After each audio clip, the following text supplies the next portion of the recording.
ravishing enthusiasm mixed with an utter detachment. Everything that you have done can collapse, and it will not take anything of your joy. Because your joy was doing the Dharma at the moment. And that's that. We will speak today about Karma yoga, how about that? About karma yoga and the deep attitude, or this game of attitudes that creates the state of karma yoga.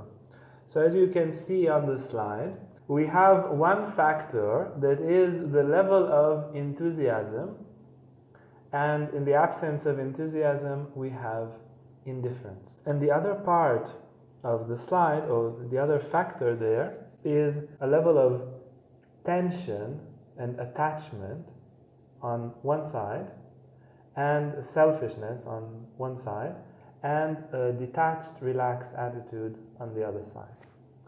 Karma yoga, as you can see, happens when detachment and enthusiasm meet. Both detachment and enthusiasm, they happen when we go deep enough into our heart.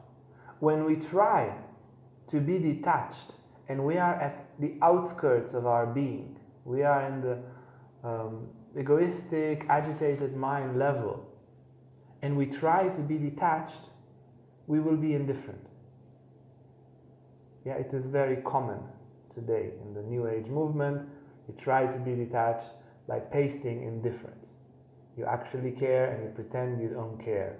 You're actually hurt and you pretend you're not hurt because it's in fashion to be detached. So the search for detachment is an inner search.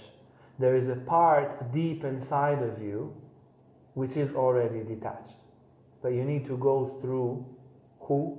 Yourself. On the way for Riel's detachment, for my detachment, I need to go and know layers and layers and layers of myself. And then deep down inside there is something that is free. There is something that doesn't oscillate with the world. There is an inherent silence. And the enthusiasm is exactly the same, but with energy. The detachment is a movement of consciousness, and the enthusiasm is that of energy. You remember the word enthusiasm from in Theos, in God. It is actually in the feminine side of God. It's in Shakti. That would be more precise. You are embraced and charged. You are embodying the godly action. And therefore you receive energy. As cells receive energy from the body to serve the body, so when we have this awareness of the whole, which is not a mental awareness, but a vivid, heartful, self-giving awareness, as little children, when you let them work with the family, they love the family. They're so enthusiastic, carrying their little bucket back and forth, because they are aware of the whole. They're so happy they can be a part of the working force. Not a paid worker, but a worker of heart. So when we become workers of heart, karma yogi, and we have this awareness of the whole community, the whole universe, the whole of humanity, whatever the whole is for us, God, then we get empowered by the whole. And like little cells in the body, we are moved with enthusiasm. Like nature is pouring, is oozing out enthusiasm, we become like that. And when we try to fake enthusiasm, I'm a go-getter, I can do it, I have energy, I have power, I'll get everything, which is not the awareness to the whole, but it is the part, it is me, then we get tensed and attached. You understand the game? The fake enthusiasm is the low detachment or attachment, tension and selfishness, and the fake detachment is indifference. And when people come to a spiritual community and start to do karma yoga, many of them are there, as I was when I came to do karma yoga. A combination, nice and balanced combination of indifference and tension. Yeah. It was hell. Karma Yoga was hell. I was in the army. It wasn't as bad. Israeli army, not a real army. Warrior for a while. It was worse to do Karma Yoga. I would have nightmares and all sorts of terrible visions. It was so pressing because I had no heart motivation to do it, and I would also not get paid. I have no selfish motivation and no heart motivation. And then I would have to do it and it would tense me up. It was like my ego, which I was fully identified with, was like a lizard trapped in a jar. It was horrible. But there appeared moments in which I would actually care. I would start to love the people in the community, and then there was some emergency and all the community worked together. I don't know what, we're moving buckets. Everybody and the heads and everybody. And then there was a joy of togetherness and enthusiasm came. And with the togetherness, moments of relaxation came. And whoop, an hour of Karma Yoga, a day of Karma Yoga. And I remember I was doing Karma Yoga with almost nobody I know. And then after a few weeks, some of my friends came and I could barely speak to them. And I said, I have to figure out what's happening here. I have to figure out what's happening here. They were like, you all right? Yeah, I'm all right, but I can't speak. And I needed to understand, because it was against everything. I would do spiritual practice for me. Me. That's what it's about. I now found the tools that I was searching for me. And then in the Karma Yoga, there appeared these moments of happiness, and my meditations would get much better.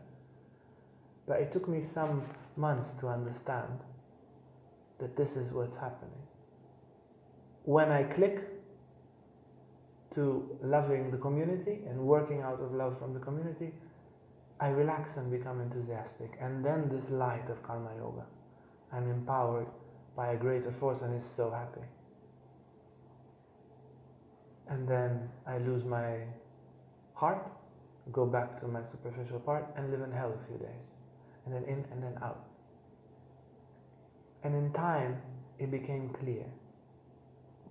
And about 20 years later, I came with this chart to make it a little bit more clear. So when we are attached, selfish, tensed, and indifferent, the lower square there, our Karma Yoga will be destructive. It will be quite painful. But if we persevere, and the community that we work in is authentic, and there's enough people that actually do Karma Yoga, we will be able to move. And then there are the people that get enthusiasm, but stay very attached. These kind of people, there are people that care about the community, they love the community, and it has to be their way. Yeah, these people that have enthusiasm, they have heart at one point, and they would do their cleaning and they do their tasks very good, but they get very tensed in the Karma Yoga. And that tension will create tension, especially with the other colleagues, who are, some of them, not as enthusiastic or not as skilled or make mistakes.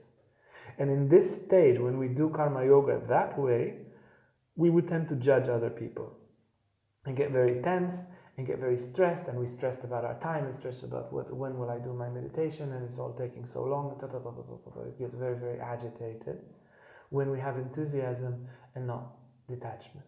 But it's already a very good step ahead.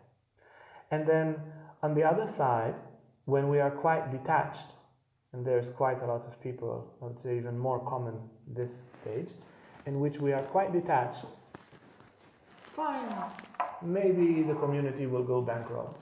No, yeah, fine. Life is, God is so great. What is this little community? Yeah, it's fine, but no enthusiasm. There are people that would feel quite nice, They can't wait to finish the karma yoga and go for their practice, but it's all fine, or go for their other things, their entertainment, or if they have a job for money, they would like to go and do that. They're fine, and the karma yoga is like a vacation thing. I do it on top. How do they do this? Work therapy, you know this? Where you send some people with problems, and then they paint something, they paint a door, and they feel a bit better. It looks like that, communities, and there's a lot of people. Even I would say this is probably the biggest category.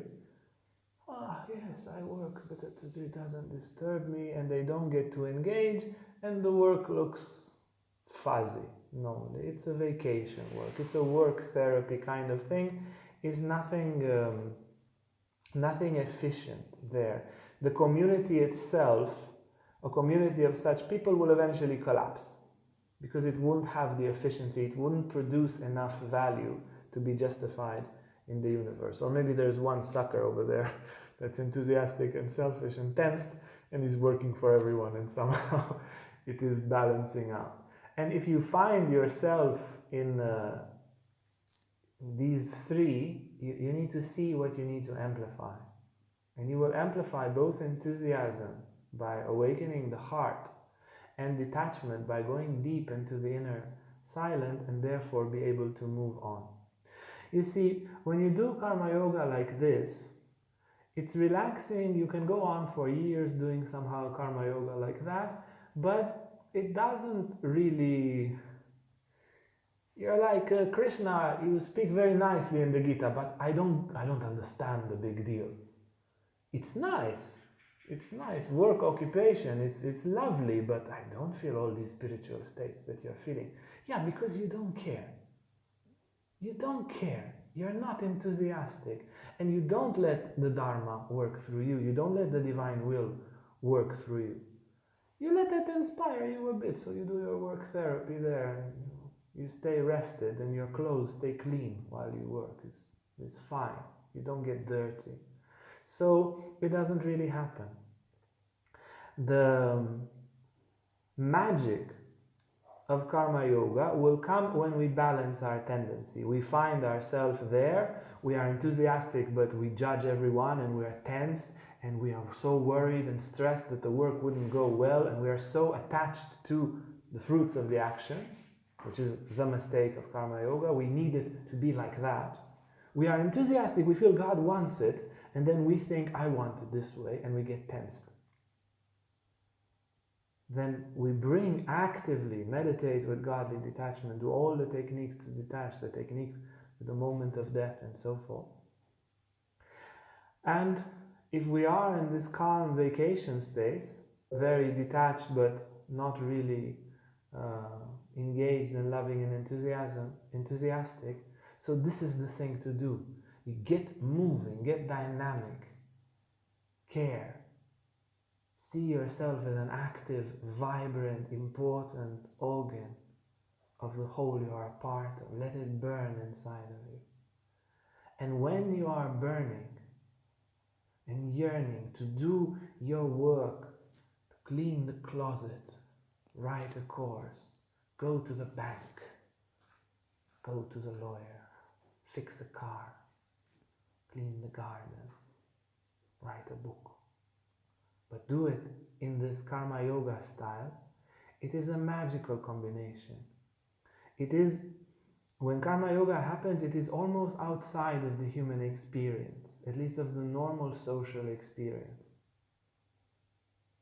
It is not work therapy, it is ecstatic therapy. The joy of doing the most simple things with this attitude of ravishing enthusiasm, even more than those little children that you let them carry a bucket. Ravishing enthusiasm mixed with an utter detachment. Everything that you have done can collapse, and it will not take anything of your joy. Because your joy was doing the Dharma at the moment. And that's that. You know, you do some shoulder stand and all the blood, the little cells, the little red cells, they carry the blood all the way to neck, and they carry it there, and they carry it. Oh, so much work. And then you go down, and all the blood comes down. They're not like, the heck with it. Why did I carry it up? Decide what you up, you down, and then you go up again. I'm not carrying. Carry your own blood. Carry your own oxygen. Yeah? We build, and then it gets destroyed. We create, and it dissolves. We inspire, and people forget.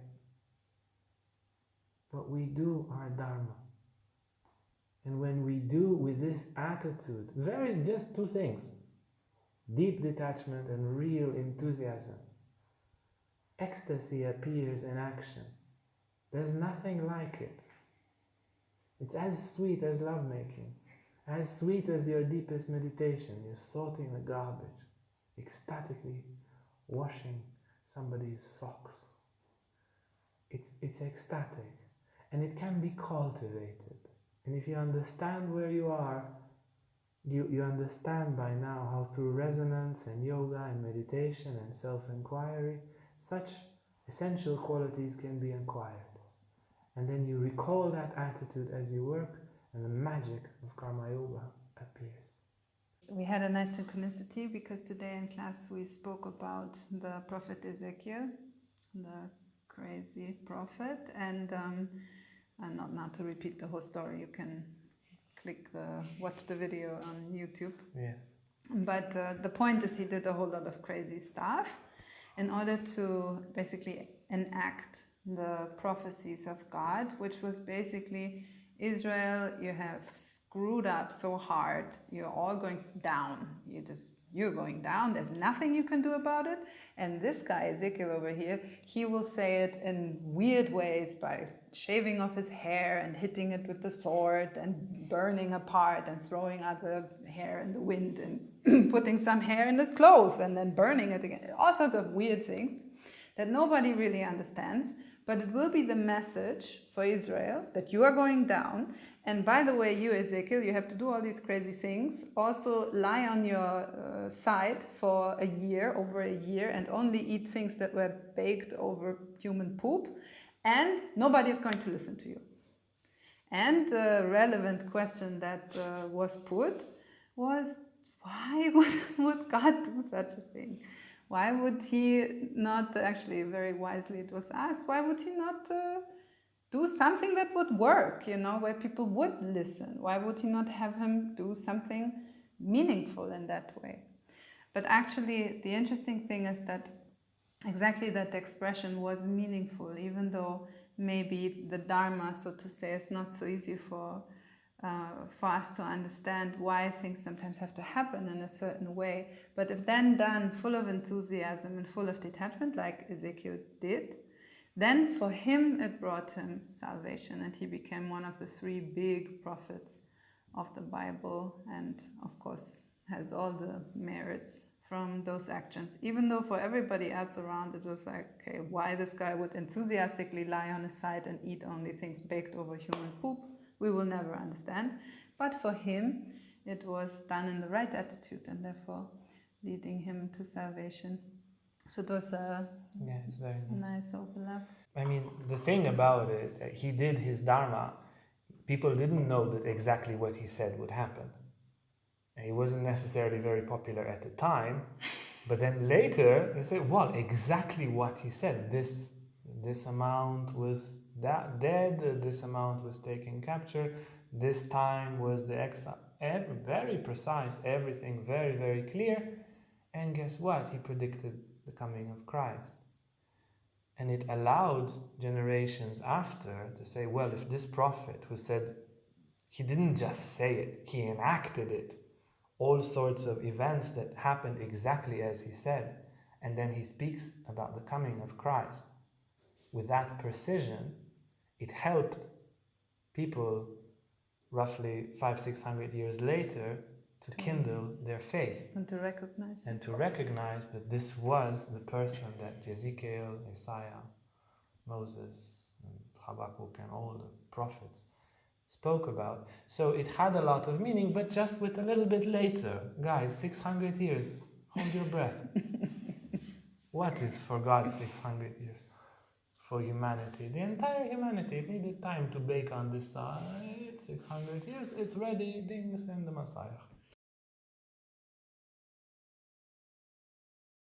If you have tensions in the expression of the action, it shows that in the depth of the action there is a selfish motivation. Now, what a surprise, there's a selfish motivation in what I do. Yeah, obviously, but you can retrace the tension.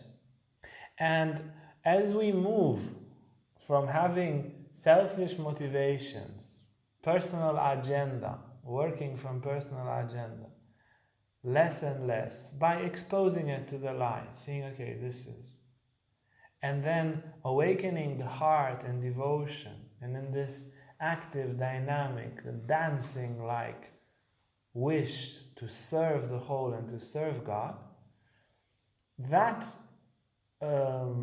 driving force is clean energy. It doesn't create tension. This driving force, that is enthusiasm or the wish of the Dharma or divine inspiration, it doesn't tense you up. And you can harness this cable of energy that is far, far greater. And you can just go on and on. This is how Greek can stay 3 days speaking to people without needing to sleep. And completely relaxed. Completely relaxed, eating some nice food there while speaking, but not needing sleep, or at least having the capacity to stretch that need, because it is needed. There's a greater enthusiasm, not because, oh, me, I'm so great. If this was the motivation, it gets so tensed after a day and a half, you'd have a heart attack. But it's not the case. And all these great saints, Ramakrishna, sometimes 22 hours he would stay with the people and speak to them. It was easy, because it comes, and there's this energy which comes in, and you will get to know it. You know, the more you love God, or whatever representation you have for the whole you're in, you will see that you can contain so much energy without tensing up. And when you are very, very, very selfish and extremely defined and tight in your selfishness, you try to do something, you try to tie your shoelaces and you freak out of tension because that thing doesn't work. Yeah? Yeah, and I've seen people like that. It's not... it's existing. It's not only a joke. Yes.